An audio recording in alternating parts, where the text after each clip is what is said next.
Jangan lupa ketika kita berdoa kawan-kawan sekalian, bukan hanya doa minta jodoh ya Allah. Ini kan anak-anak muda banyak nih. Doa ya Allah, minta jodoh ya Allah. Kuliah lancar ya Allah. Anak-anak salih, salihah, kuliah lancar, semua sehat. Jangan hanya berdoa perkara dunia, tapi juga ingat berdoa perkara akhirat kita, teman-teman sekalian. Setelah dari padang mahsyar nanti, kita semua akan masuk ke yaumul hisab, di mana semua anggota badan dan juga bumi ini bersaksi tentang apa yang kita lakukan. Jadi wahai diri, wahai kita yang pernah melakukan maksiat di tempat tersembunyi sekalipun, bumi akan bersaksi di hadapan Allah dan juga yang lainnya dibuka pada hari itu. Siapa sesungguhnya dirimu, akan diputar kembali film-filmmu yang pernah kau lakukan di dunia. Ranjangmu tempat kau berbuat dosa akan bersaksi di hadapan Allah tentang apa yang kau lakukan. Dinding-dinding, mobil, apapun yang kau lakukan secara sembunyi-sembunyi, semua akan berbicara di hadapan Allah tentang siapa sebenarnya dirimu. Di dunia kita terlihat sebagai orang yang baik, orang yang saleh, orang yang salihah, tetapi tidak bisa kita hindari yaumul hisab, di mana semuanya tanpa terkecuali akan berbicara di hadapan Allah siapa sesungguhnya diri ini.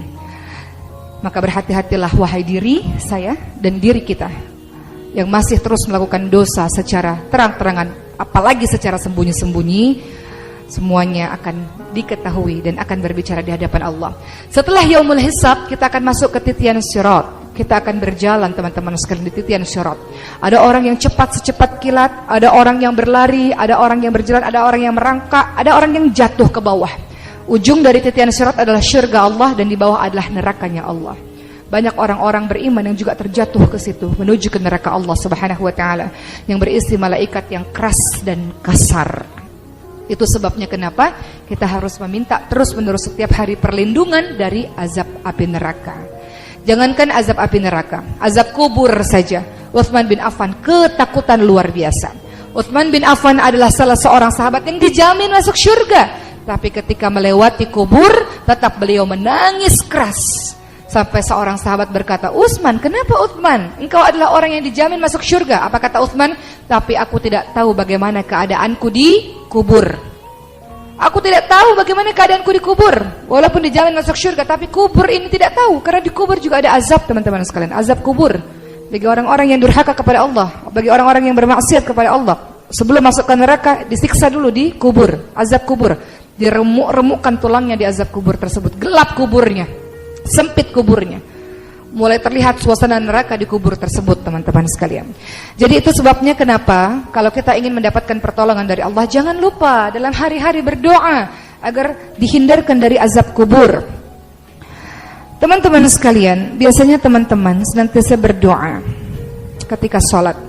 Teman-teman berdoa dengan kalimat di tasyahud akhir sebelum salam. Apa yang teman-teman baca biasanya? Allahumma inni a'udzubika min 'adzabil qabr wa min 'adzabi jahannam wa min fitnatil mahya wal mamat wa min syarri fitnatil masiihid dajjal.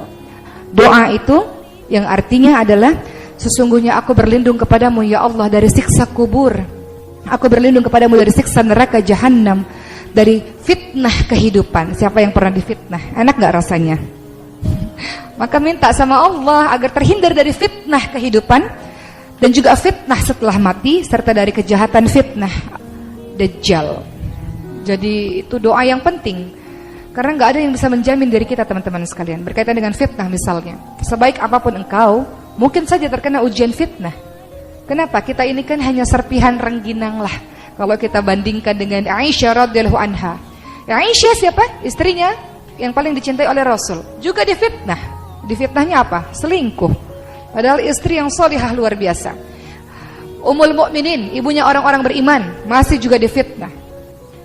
Selingkuh, dan hampir satu Madinah percaya dengan berita itu. Apalagi kita.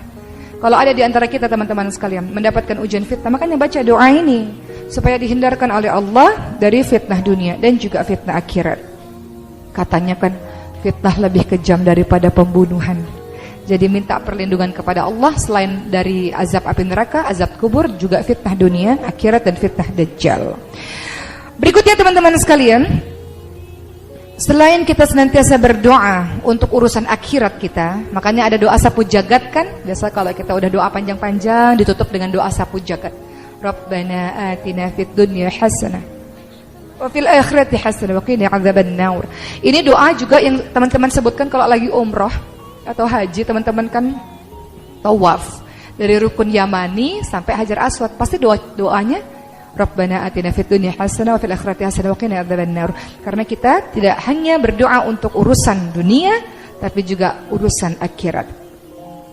Dan kemudian yang keempat, ciri-ciri hamba Allah yang senantiasa akan dilindungi oleh Allah dan mendapatkan syurga Allah adalah mereka yang pertengahan dalam membelanjakan harta. Dia tidak kikir, dia tidak boros. Maksudnya apa? Pertengahan dalam belanja, tidak pelit dan tidak boros. Berarti kalau sedekah nggak boleh semuanya dong, itu kan namanya boros, bukan. Yang dimaksud ayat ini adalah engkau membelanjakan harta untuk dirimu sendiri berlebih-lebihan, namanya boros. Tapi tidak ada boros dalam sedekah di jalan Allah Subhanahu wa taala. Engkau mampu memiliki berlian yang sangat banyak, tas branded yang sangat luar biasa, rumah lebih dari satu, mobil mewah, tapi sedekahmu sedikit, malu di hadapan Allah. Allah bagi kenikmatan luar biasa kepadamu, Allah angkat derajatmu, tapi engkau menolong hamba Allah lainnya dengan pelit, kikir, kedekut, bakhil, dan teman-temannya itu. Bagaimana mungkin kau bisa meminta kepada Allah, ya Allah permintaanmu banyak, tapi untuk menolong agama Allah engkau kikir, pelit. Maka yang dimaksud ayat ini adalah pertengahan dalam membelanjakan harta. Maknanya adalah dalam membelanjakan harta untuk dirimu sendiri dan keluargamu, pertengahan, tidak berhambur-hambur. Tapi ini juga kita tidak bisa menyamakan seseorang. Kalau teman-teman lihat, wah dia berhambur-hamburan, mobilnya mewah, perhiasannya banyak, karena memang dari kecil udah jadi konglomerat, gimana? Standarnya beda. Bagi dia itu biasa-biasa aja. Bagi kita itu boros, berhambur-hambur. Tapi bagi dia yang memang standar hidupnya sudah kaya raya, itu sudah biasa-biasa saja. Makanya jangan julid, jangan iri sama orang. Tapi bagi kita yang Allah berikan kelebihan harta, kita diminta oleh Allah Subhanahu wa taala untuk tidak boros, tidak mubazir, buang-buang harta. Saya teringat dengan sebuah kisah, ini luar biasa. Orang yang sedekah, berinfak bukan orang kaya loh teman-teman sekalian. Banyak orang kaya yang juga kikir. Orang yang berinfak, orang yang bersedekah adalah orang-orang yang mau, bukan orang-orang yang mampu. Betul nggak? Bahkan orang miskin pun bisa sedekah kalau mau. Orang mampu pun nggak sedekah kalau nggak mau. Betul nggak? Ada sebuah kisah sahabatnya Rasul di zaman dulu, namanya Sya'ban. Saya suka sekali kisah ini. Perkara dengan sedekah, berkaitan dengan sedekah, saya suka menceritakan kisah ini. Sya'ban itu adalah sahabat yang selalu sholat 5 waktu di masjid. Pada suatu ketika Rasul melihat tidak ada lagi Sya'ban di masjid. Maka Rasul katakan, kemana Sya'ban? Wahai sahabat-sahabatku, mari kita ke rumah Sya'ban. Ternyata rumah Sya'ban jauh teman-teman sekalian, 3 jam dari masjid jalan kaki. Bayangkan bagaimana Sya'ban menuju ke masjid setiap harinya, sementara jalan kaki 3 jam dari rumah ke masjid. Maka ketika Rasul mengetuk pintu rumah, tiba-tiba istrinya Sya'ban membuka pintu rumah dengan menangis terseduh-seduh dan mengatakan, wahai Rasulullah, sesungguhnya Sya'ban sudah meninggal dunia kemarin, tapi aku ingin menanyakan 3 perkara kepadamu yang aku sangat penasaran dengan itu. Detik-detik wafatnya Sya'ban mengatakan 3 hal. Yang pertama, kenapa nggak lebih jauh? Kedua, kenapa tidak lebih baru? Dan ketiga, kenapa nggak lebih banyak? Begitu yang Sya'ban teriakkan sampai kemudian ia meninggal dunia. Apa maksud dari perkataan Sya'ban, ya Rasulullah? Begitu kata istri Sya'ban. Maka Rasul mengatakan, ketika detik-detik wafatnya seseorang, sesungguhnya Allah sedang memperlihatkan ini neraka, ini syurga kepada dirinya.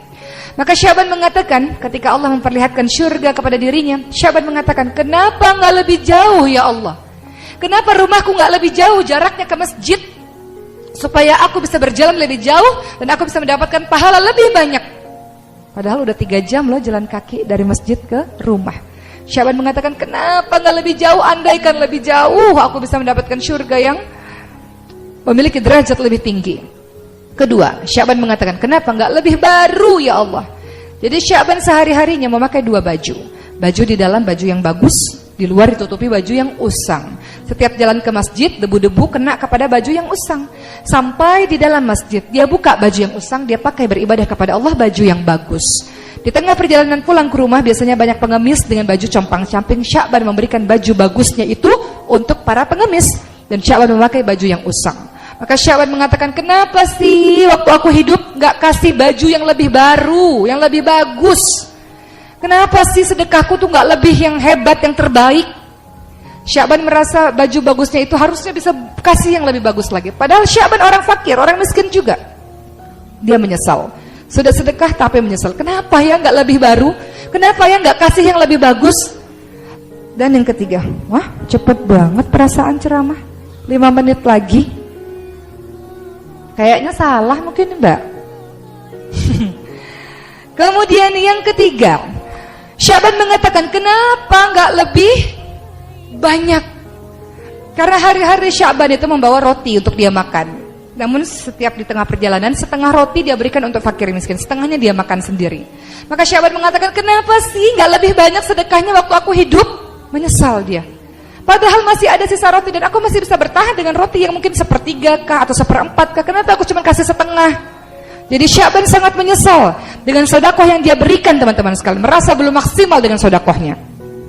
Maka begitulah penyesalan orang-orang yang kemudian kembali kepada Allah.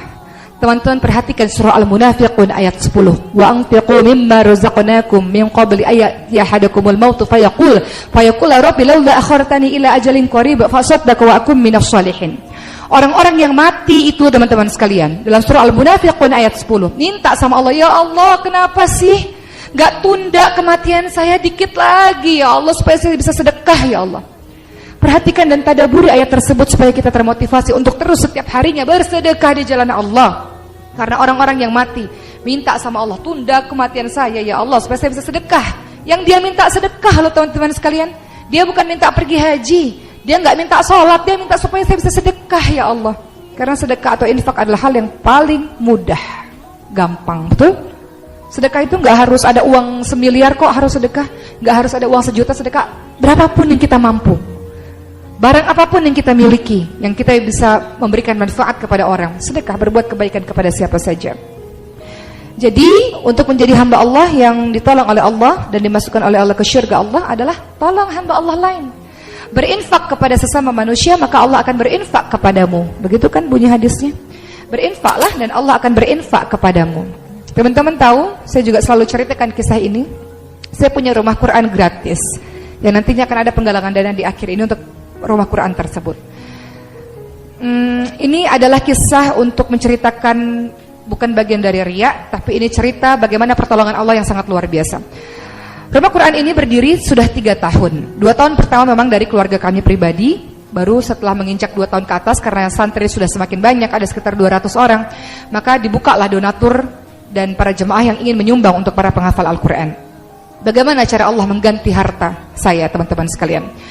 Anak saya masukkan ke sekolah hafalan Quran dari umur 2 tahun. Tahfiz Quran International Tahfiz School. Dengan biaya yang sangat tinggi tentu saja.